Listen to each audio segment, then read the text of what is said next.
In the University of Lagos, there was a girl named Amaka. She came from a humble family background.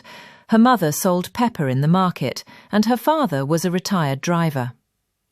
Amaka promised her parents that she would study hard and make them proud, but campus life had other plans. Amaka has two roommates, Bella and Tolani. Bella and Tolani were always living the soft life. New wigs every week, iPhones, designer bags and expensive perfumes. They say curiosity kills the cat. It didn't kill Amaka, but it did do something strong to her. One day, curious Amaka asked, "An, Bella, how on a day do na? Every weekend, na new clothes and new hair, una just a change phone anyhow." Bella smiled smugly and said, "My dear, na big men dey run You dey stress yourself with book. A beg, relax, Jare. Life now once. Enjoy your life, baby girl." Amaka laughed it off, but that night she couldn't sleep. She kept scrolling through Instagram, seeing her friends living lavish lives while she was managing Gary and Groundnut.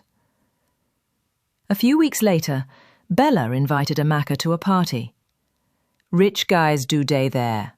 Just come make you dress fine. I go introduce you to big men," Bella said.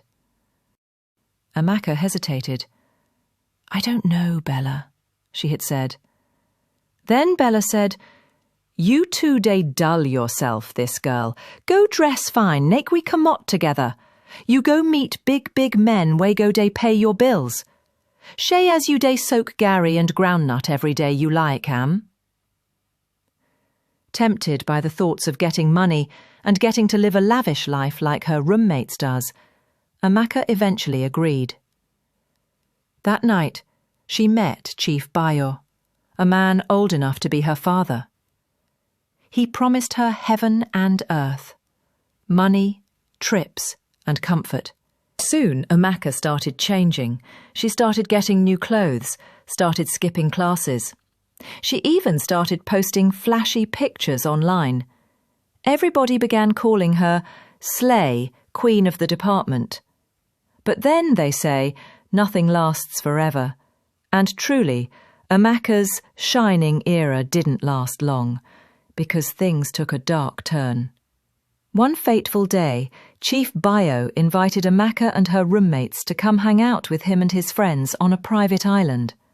When they got there, they met some other girls as well. Then Amaka started noticing something strange about the island. She noticed there were bodyguards stationed all over the place, but she decided to shake it off and not think too much about it.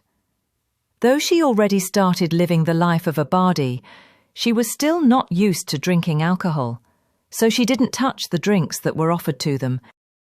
Later in the night, she noticed the girls were passing out one after the other. Whenever a girl passed out, a bodyguard would come and take her away. That was when fear started crippling in. Amaka then excused herself to go pee. When she got to the restroom, she looked through the window and saw there were different rooms at the back of the main building the party was being held. The next second, she saw a bodyguard carrying one of the girls into a room. Then another person came out from that same room. He was wearing a white coat with blood covering his hand. That was when Amaka knew she was in deep trouble. Her legs gave out and she sat on the floor of the restroom. She started thinking of any possible way she could escape the current situation. Then she got an idea. She stood up and left the restroom. When she got back to the party room, Chief Bayo was nowhere in sight, so she went towards the door but was stopped by a bodyguard. He asked her where she thought she was going. Amaka started begging and said she's HIV positive and that she has to go back because she forgot to bring her medication. Then the bodyguard said angrily, "When you knew you were HIV positive, why are you here?" Amaka was still thinking of an excuse to give when she felt a sharp pain at the back of her neck, and everything went black in front of her. By the time Amaka woke up, She found herself in front of the campus with students standing around and pointing at her. She doesn't know how she got back to the campus, and she doesn't even want to know. She was just grateful that she was not killed. She packed her bags the next morning and went back home. No matter how many times she was asked by anyone what happened, she never spoke about what she saw. A week later, it was posted on the department group that the bodies of both her roommates were found with their organs harvested.